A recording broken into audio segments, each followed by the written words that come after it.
All right, guys, what's going on? Welcome back to the Everything College Football Podcast. Today, me and Nick here will be doing our 2025 preview and prediction for the Ohio State Buckeyes. Ryan Day, 70-10 mark since taking over in 2018. Brian Hartline and Keenan Bailey will be the offensive coordinators. Matt Patricia and Tim Walton will be on the defensive side of the ball. A pretty successful offseason, another top 5 class, and they did some damage in the portal as well. 2024 results, national champions. Nick, I picked them to do that in the preseason, but that was very much in question after an embarrassing loss to Michigan at home in a game that was, I think, again, the most embarrassing in school history.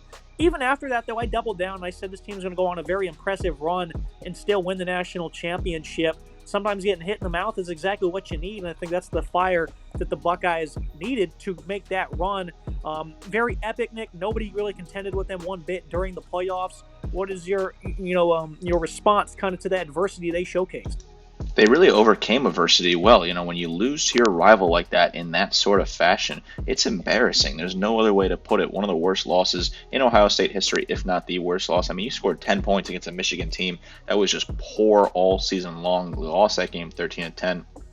At home, I might add, just embarrassing to lose in that sort of fashion there. A really tough situation to find yourself in. But then they go to the playoffs, they reset themselves, they restructure, they start up a home game at Ohio Stadium, and they just run through teams. They absolutely dominate Tennessee in that first game. It really wasn't close at all. The final score ended up being 42-17, but it was a lot more lopsided than that. The next week, they blow out Oregon, who won the conference 41-21, absolutely dominated them. They were blowing them out in that game early on, too. They controlled Texas. They locked Texas offense in the semifinals, winning 28-14. Just a really comfortable game in terms of keeping the Texas offense in check and getting some bailouts from their defense to put that score a little bit out of reach. And then against Notre Dame, they looked really good for pretty much all of that game besides the first drive on defense. Outside of that, they were phenomenal the rest of the game and played a really strong football game to cap off a national title season. It's tough to overcome that sort of adversity. When you look at the loss against Oregon earlier in the season, that was a game where some weird things happened. They kind of screwed up the final drive, but they were in that game. They scored 31 points. They were, in contention all day long, so it wasn't the biggest warning flag in the world. But losing to Michigan, that was a massive warning flag and a big issue potentially, but they overcame that adversity. Ryan Day certainly showed his coaching and really put to bed any sort of conversation about him losing his job. Obviously, you're not going to fire a coach that won a national championship now, but he really coached his way into a great spot there. He showed himself as a true leader, and the defense really stepped up when they needed to most. I was very impressed with the Buckeyes in the college football playoff last year. Now we move to the offensive side of the ball. Of course, this group was tremendous last year and it's continued to stay that way even with a numerous amount of NFL departures. Julian Sand, the next 5-star quarterback, is going to be taking over. Very limited reps. His only completions were like out routes, a hitch to the flat. He had a nice play on a 4th and 1 against Western Michigan where he set his feet off play action, fired to the tight end crosser who was wide open. So not really much to gauge off of. Showed some nice running ability as well. The high school tape, though, showed great timing, anticipation, high-end football IQ, that underrated athletic ability. Of course, Nick Saban had recruited him. He started his career, somewhat at Alabama. He had signed with them at least, and he quickly transferred to Ohio State following the retirement. The top 2 programs in the country clearly love what he can do, so I think this is going to be a star in the making. The rest of the room, they're pretty happy with the development of Lincoln Kindholds. They also have Tavian St. Clair, who's the 4th overall recruit in this incoming class. They also just picked up a guy named Eli Brickhandler from Houston Christian, under 1,000 passing yards in his career in 3 years. A solid runner, maybe. I'm not really sure why they have him on the roster at all. But saying, Nick, the keys are going to be to him. And it's been a while since the Buckeyes have had a young quarterback. I guess since C.J. Stroud, which was just a couple of years ago. But this is a guy that can have an opportunity to be a 2-3-year starter for the Buckeyes, and that's exciting for the fan base. The fan base got to love this, right? You have a kid that can be in your program for a very long time here in Julian Sand, who was highly sought after out of high school and the portal. Like you said, anytime you have the top 2 programs in college football calling your phone number, you're probably a pretty damn good player, certainly a quarterback. A 5-star out of high school, the 20th ranked player in the nation, number 1 in the state of California where he comes from. It was a number 1 ranked quarterback in the transfer portal, a 5-star in the transfer portal as well. About 6'1", 205, very accurate, really solid in the pocket. The footwork's good. The film in high school shows that. He's got great release, quick timing. They're really solid overall. He really developed himself strong and really improved a lot of his game. He was really good at some of those quarterback camps like the Elite 11. One of those, and I believe he also went to the Manning Passing Academy, was really solid there as well. Physically strong, certainly developing his upper body. The football IQ is really good with him as well. I think he'll be a good starter. starter, right? He'll certainly be tough early on. There'll probably be some mistakes in some of those earlier season games, especially playing a defense like Texas week 1, even if it is home. There'll be some weaknesses. He'll show a little bit of adversity early on, but I think come playoff time, he'll be fully developed and position himself as a star starter in the Big Ten. And obviously, it's going to be very easy for him when you have the weapons at his disposal. You start with Jeremiah Smith, the census best player in college football. Elite ball tracking and skills, very impressive yak/open field running, elite contested catch artist. Doesn't need any space at all to haul in the ball impressively. Only one drop all year, which came in week 1, 6'3", 215. This guy could go number 1 in the draft right now, is what a lot of people think, Nick. What do you think about Jeremiah Smith continuously being a superstar for Ohio State?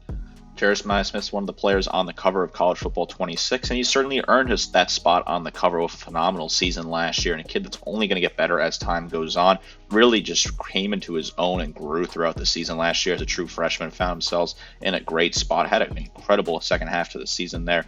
Where when you look at it, Ryan Williams started off really hot. He had a really good September, a really strong September. Jeremiah Smith was more consistent throughout the season and got better as the season went on, whereas Williams showed some weaknesses in the second half of the season when you want to just make that comparison. Jeremiah Smith's phenomenal, right? 76 grabs last year for 1,300 yards receiving, 17.3 yards per grab, 15 touchdowns, 82 yards per game. Just phenomenal numbers. Only had one drop in week 1, was really steady hand. When he was getting targeted, he was catching the ball. He was a surefire thing to haul that ball in and was really good after the catch as well. Great footwork, really shifty and really speedy player here. Expect a lot of targets from him. He'll get the ball a ton this year. He'll certainly have more than 76 receptions this year, in my opinion. He'll get the target a lot. They're going to rely on him early on to bail out his young quarterback. I like that pairing a lot here. It's going to be phenomenal to watch.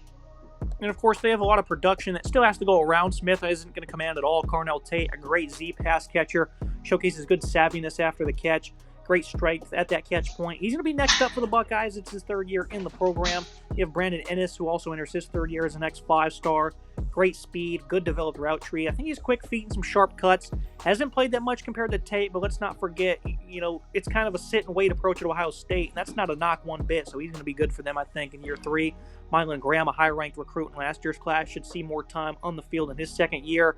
They have 4 wide receivers in this freshman class, 3 of them being 4 stars, and they have a 5-star Quincy Porter. So there's just an embarrassment of riches here. They picked up a nice tight end I really like in Max Clare. Elite group, nation's best once again by a pretty wide margin at pass catcher, Nick, because it's not just Smith. There's plenty of depth here. There's plenty of depth here. The Ohio State wide receiving pumping machine into the NFL continues to pump out talent. That factory is just pumping out talent over and over again. They plug the guys in, they turn into stars. They're sent in the NFL.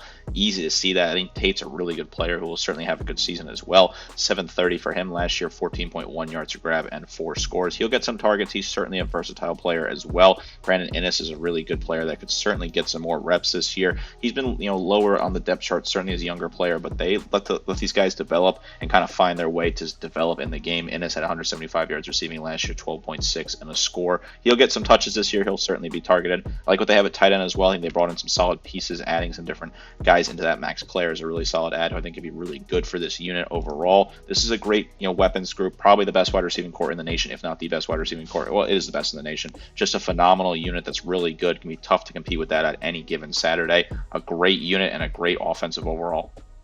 Now you move to the run game. This was the biggest concern for Ohio State coming into 2024, and I think it's still going to stay that way. As this team's really shifted from a run-first offense to a bit of a pass-first offense over the last couple of years because the offensive line just has not been really recruited at an impressive rate. We'll start with the running backs now. C.J. Donaldson comes over from West Virginia. Nice physical, punishing runner. Good speed for being 238 pounds. I like the patience. Had some really poor efficiency last year and also had 2 fumbles compared to 0 in 23. I think he's a good runner. Overall, though, doesn't have versatility, but he can be a workhorse when it calls for it. James Peoples, he's going to be the RB1, higher-ranked 4-star in last year's class, 5'10", 203. Shows a good lower half, rarely went down on the first contact. Appears to have some great explosiveness as well. Only a handful of touches to his name last season. Sam Williams-Dixon withdrew from the portal, so he should see some time in his 2nd year. They have Bo Jackson, who is very physical, from a physicality impressive standpoint. Anthony Rogers, a smaller yet speedier and twitchier back. They're both going to see, time on the field as ex-4-star recruits, being true freshmen. The experience is weak. I think the staff quietly loves what they have in this backfield, though, Nick. But they only had, 2 games of 200-plus yards against, regular opponents last year. That being Iowa and Notre Dame. They ran it up on some weaker opponents. That doesn't really count. In conference play, they struggled, though. 64 yards against Nebraska, 77 against Michigan. They had only 81 against Texas. This run game the last couple of years has just not been that great, Nick. The backs are incredibly talented, and they're very versatile, and that still leads to tremendous success. But in terms of run game production, it's not always there. Yeah, I think C.J. Donaldson's kind of a forgotten back in college football. He was really good at West Virginia. Definitely had a weaker year than expected last year in some regards. Certainly with the fumbles, had 730 yards rushing last year, 11 touchdowns. Had 800 the year before that, 11 touchdowns. He was really good in the bowl game against Memphis last year, 83 yards and 2 touchdowns. Did have a lot of touches in that game though. But I think Donaldson is still a really good back that you plug into this. It's been odd watching this Ohio State transition here. They've certainly turned themselves into a more pass-first approach. They 29th in the nation in pass yards last year, 263, 58th in rush yards per game of 166 overall. So certainly a weaker showing in terms of running the ball last year. I think James Peoples is a back that could be really solid for this team last year. There's 200 yards on his limited touches in 8 games. Was nothing special. Had 2 touchdowns as well. But I think he'll get a huge workload this year, and he'll be the top back for this offense. I think Donaldson still is really good and has a lot left in the tank coming over from West Virginia. Thought that was a really good add from this program, a high level jump for him. But I think he's a kid that can certainly step up and do so here. I like some of the younger depth as well. I think the rushing attack will still be around the same, probably in that 150 to 175 rush yards per game mark, but I don't think it will be anything phenomenal. They seem to like to rely on the pass here. They'll let Say and sling it, and that's fine with me. Now you move to the offensive line, and again, this has been a crucial area for Ohio State, and it's a big reason why they've struggled in some of those games, especially against Michigan. They got absolutely whooped. Now I think if they were to stay fully healthy, they would have been just fine. Josh Simmons at left tackle went down 6 games into the year, ended up being a high-end draft pick. Seth McLaughlin at center ended up winning the Remington Trophy and was a first-team All-American. He went down late in the season as well. So they had an abundance of shuffling, Nick, and included Donovan Jackson, who's played left guard his entire career, had to move to left tackle. They had to put some guys in at center like Carson Hinsman, who are just not that good. And now they're going to see some more, revampment up front, and it's going to be a battle-tested group. Ethan Anawana comes over from Rice. He struggled bad in his first 2 years of starting at right tackle, had a much better season on the left side at 6'6", 345. He's going to slot in at left tackle for the Buckeyes. Left guard saw Luke Montgomery get the start over the last 2 playoff games. He struggled a great deal in those games, enters his 3rd year in the program, 6'5", 308 pounds. The aforementioned Hisman started the last 7 games of the year at center. He was all right. Every D-line he played was very good, but he did struggle a good bit with allowing inside pressure. Didn't give up a single sack, though. Has not been that good in his 2 years thus far. Tagra Tajbola returns at right guard, another guy who's really struggled bad on the interior, but gave up no sacks. Consistency in run blocking has been a weakness for him. They added Phillip Daniels from Minnesota to fill in at right tackle, only 300 snaps to his name in his career. The staff must see something in these 2 transfers, Nick, because they're not really all that notable, and the group really isn't that strong, but they came together despite all their hurdles, so I think that can be the best case here. But certainly below average on paper, but tackle could be a major weakness. This is just not an area Ryan Day has recruited very well the last couple of years, Nick, and they're really feeling the effects, and it almost costed Day his job last year. Yeah, this is certainly a weak offensive line. They've not really brought in that sort of talent that we're used to seeing out of this program on the O-line. They seem to be kind of neglecting that a little bit here. They bring in Daniels and the gentleman from Rice there, Ethan Omanawa, who I think could be solid for this team, but I think it's also a bit of a gamble here, right? You're bringing in guys coming in from lower programs. Certainly Phillip Daniels, you get a little bit more out of him coming from Minnesota, but this is still a roll of the dice here. I don't think Hinsman was phenomenal last year. He certainly had a lot of liabilities. Luke Montgomery, I think, will be really good at left guard and probably be your best piece on this offensive line, but this is still a weak unit, a lot of shuffling here. I think they'll be fine come the end of the season. They'll be battle tested. They'll play some tough teams, but it may let them down early on, certainly against Texas week 1, where that defensive line is going to be very strong and physically, or it may make that game a very low-scoring affair and put Sane in some uncomfortable situation where he gets hit early on in that game. A very weak offensive line. I don't know if it will hurt them in the long run, but something to keep an eye on. It could certainly be a detriment. If you're going to see some issues in the offense, it probably starts with the O-line this year. And I do want to say that Josh Simmons, when he first arrived from San Diego State, he wasn't that good of a player himself, and they turned him into a first-round pick in a year and a half, Nick. So the staff can certainly work, and I think they have a nice eye for talent. But when it comes to the high school ranks, they're just not cutting it right now. And I don't know if that's really going to change, but they still won a national championship regardless. So this offense, they're going to get an A. They're going to be dominant once again due to a high amount of talent across the board. Plenty of questions do remain, though, including how good Sand will truly be. Will a young backfield hammer the run game, or will the offensive line be as poor as the paper lineup indicates? Regardless, guarding them the pass game is going to be a lofty challenge. Not many are going to be able to stop them. They're going to get an A, Nick. If the offensive line comes around, they'll be an A+. I think if the offensive line comes around, it is an A-plus unit. This is an A unit overall. This is a very strong offense still, even if it has some deficiencies here. I think the young quarterback will be just fine. Julian Sain was a highly sought-after recruit at 2 top-level programs for a reason. That wide receiver room is absolutely phenomenal. The running back room has some depth with Donaldson coming over from West Virginia. The tight end group, I think, is solid as well. The O-line is certainly a question mark, and I am concerned about that, but I think we'll find a way to come around as the season goes on here. I'm not super concerned about this offense. I think they will find a way to be a strong unit again and be dominant in the Big Ten. And move to the defensive side of the ball. The numbers on screen speak for themselves. I mean, they were elite in every regard you could ask for. I mean, they were backed up inside the 5-yard line for like 8 plays in the game against Penn State, and they held them to 0 points. Texas, they were able to hold in check for that game. They smoked Oregon in that contest, held them to 276 yards. So this defense was flat out dominant. They're a great reason why they were able to win the national title. That team only gets back 3 starters, though. They lose the entire starting lineup on the defensive line. Those were a lot of elite players. A lot of them were veterans, of course. Starting with the edge group, Kanata Jackson, Caden Curry, both entered their 4th year in the program. Both were solid versus the run and over 200 snaps of action last fall. The heavy lifting is ahead for them, though, as pass rushers. Curry has good strength, nice first step of 6'3", 260. Jackson also has some pretty good length. I think he's a nice effort player as well with his pursuit. An athletic X5 star in C.J. Hicks. He was barely used since arriving on campus at linebacker. They're now going to move him down the edge. He was a good pass rusher in high school. I think that's an interesting little move there. Logan George comes over from Idaho State. The staff has praised his quickness, strong hands, and work ethic. Should be good at setting the edge versus the run. I think this is a solid group here. If Hicks can really emerge, and they can be cooking, but he was only 233 pounds last year, so what will his size look like? Right now, depth doesn't seem very pronounced, Nick, but these guys have been in the program a long year, and they didn't dip too heavy into the portal, so they must have great confidence.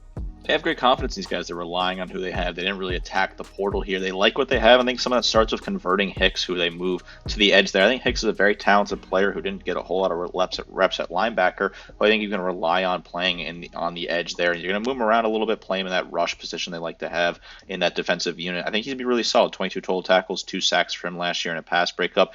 Caden Curry, 22 total tackles, 4 tackles for loss, 2.5 sacks. He was solid for this team in his reps. Keontae Jackson was solid as well, 16 total tackles, 3 tackles for loss, 1.5 sacks for him in a pass breakup. He'll be certainly involved in this lineup. I think there's some other solid pieces in Cade McDonald, Andrick Houston. These are younger guys that will certainly get reps early on. Will Smith Jr. is a guy I'm targeting as well. Logan George was someone they added out of the portal. They think Logan George could be a guy that could step up from the FCS level, was at Idaho State. Certainly a bit of a risky move there, but he may be just some solid depth overall for this unit. This is a good defensive unit, in my opinion, on the D-line here. I like what they have. Some solid guys that they got out of the portal as well. Well, the one solid guy, Logan George, who they obviously think has a lot of potential. They return a lot of guys with solid experience. I think this will be a really good unit. Yeah, I forgot to mention, they also got Bayou Atkinson here late from UNC, 6'6", 265. I was a big fan of his there. He's a great pass rusher, plenty of talent and size to go around. We're not sure who the stars will be. Look at the interior D-line. Caden McDonald is going to be the new leader. Former high-ranked 4-star, sits at 6'3", 326, was solid in 200-plus snaps last year. Second-year player Edric Houston was a 5-star out of high school, 6'3", 270. Possesses a good bull rush, needs to keep adding size and strength, and he could be lethal. Rising redshirt sophomore Jason Moore and Will Smith. Those guys were both top 120 ranked recruits. Both have good size, with Moore being 6'4", 305. I think they're going to be just fine here, Nick. I think you can expect some fallback. But playmaking from this group is elite. Jack Sawyer had 2 of the greatest plays you'll ever see, that 80-yard forced fumble and touchdown to send them to the national title. Sawyer also had an unreal interception late in the game against Michigan at the goal line that kept them in that contest. Ultimately lost, but these are elite plays I've never seen some guy make from a defensive line, Nick, and that's the type of playmaking you're losing. Yeah, you're certainly losing that big playmaking, and that is a big issue overall. But I think some of these guys are younger players that have been around the program for a while, that have learned some experience. There will be some fall off, right? I think it's certainly expected. That's normal. You'll see a little bit of fall off here, but overall, I still think this will be a very strong defensive line that's got some really key pieces. Now we move to the middle of this defense. The linebacking group was tremendous. Sonny Styles, they'll now turn to him as the top backer. Had his moments, but plenty of inconsistencies in that full-time role. Missed a team-high 19 tackles. He was good versus the run. Overall, did have some struggles, though, and wasn't as consistent. He was great versus the run in 2023. So I think another year of learning his more natural position is going to pay dividends, for being 6'4", 235. Arvell Reese, he's the next man up. Has good versatility. Showcased good speed and twitch in high school, allowed him to be a successful pass rusher. He really excels at shooting gaps versus the run. He played nearly 40 snaps versus Michigan. He was great. Peyton Pierce and Garrett Stover, both second-year guys who are four-star recruits. Also got two incoming four-stars in TJ Alford and Riley Pettijohn. They also picked up Ty Howard from Duquesne. He was a great tackler this past fall. Another very youthful group for the Buckeyes that has plenty of talent. And these portal additions are odd, Nick, because it's a lot of guys no one's ever heard of, some of them from the FCS level. But this staff, again, I think they have a great eye for talent, and all these guys I'm mentioning are going to have some type of impact. Yeah, it's certainly weird that they have two ads from the FCS level right now, including Ty Howard from Duquesne, who I think was really solid for them. I think he was a good tackler for that program last year, but a bit of an odd ad still. You kind of question why they're dipping in the FCS level when they have the power and might of Ohio State. You could think you'd probably be able to get a lot of better players, guys that have played at the Group of Five or even the Power Four level if you're the program like Ohio State. But they obviously see some of these kids. Maybe they think they're low value, so they don't have to spend as much resources to bring these guys in. I don't know exactly what's going on behind the scenes there, but it's quite interesting. Sonny Styles, I think, is a good player. He's got a little bit to clean up, right? Got to work on a few things here and there, but I still think he's a phenomenal player. They're going to slot in there at linebacker. He'll be really good for this team. Had 100 tackles last year. 11 tackles for loss, 6 sacks, 5 pass breakups. He was really solid for this team, and he will continue to be solid. Arvell Reese had 43 total tackles, 4 tackles for loss, and half a sack. He's a guy you can certainly rely on, a veteran presence as well. This is a senior in Styles, a junior, and Reese have been around the program. Peyton Pierce as well will certainly get some reps. He's a younger player, but he looked okay in his limited reps as a younger player on this roster. Depth is certainly questionable, and then obviously you have Ty Howard in there who will play some sort of role as well out of the portal. I do think Sonny Styles is a phenomenal player, though, that will certainly find a way to get better this year and kind of clean up some of the mistakes that he had last year. I'm not concerned about this linebacking core. Now I move to the secondary for Ohio State. This group was just tremendous. The loss of Jim Knowles, I think, will certainly be felt in the back end because he coaches it better than anybody. That game against the Rose Bowl, if you're watching the tape on that one, there's nothing available the entire game. Nothing is open for the most part. They allowed 10 passing touchdowns. 6 of those came in the CFP, so they gave up pretty much nothing the entire year. And most of the passing touchdowns came up early on in the season. So this secondary was lights out, and I don't think there's going to be many question marks here. Davison Igbeson is going to be returning to his starting post at corner. He's been a great run defender in his career. Was inconsistent in coverage, had a bad problem with flags. He led the nation with 16 called penalties, significantly improved his ball production, showcases nice closing speed. I think this is a guy that can really contend to be one of the better corners in the country. Jermaine Matthews, he's going to step into a starting cornerback role on the other side.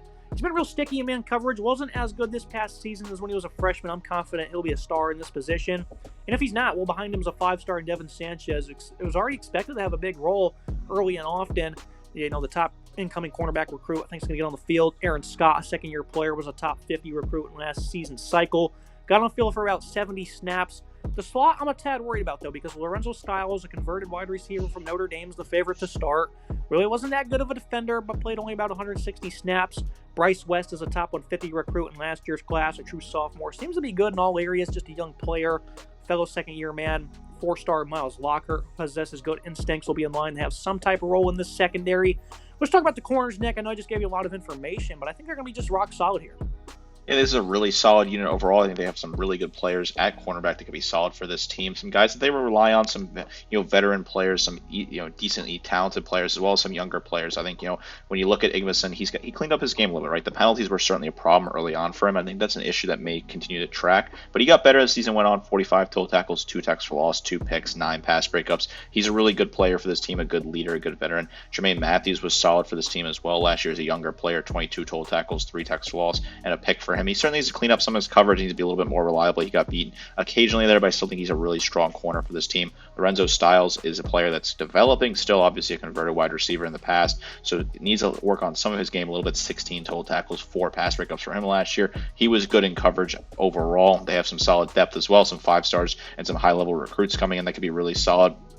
Aaron Scott may get some reps as well. He may be move around a little bit. He's a player that they didn't do a whole lot with last year, but he's a younger player still on this roster. I'm not super concerned about this cornerbacks group here. I think obviously there'll be a bit of a fall off because you're losing the big coaching in Jim Knowles, who was so good at coaching the secondary, and I think that is going to show early on. I don't know if I trust a Matt Patricia-led defense early on in the secondary. I think there'll be some weaknesses, but they'll find a way to develop throughout the season here. I trust Matthews and Igbeson to be solid in coverage as we get into the playoffs.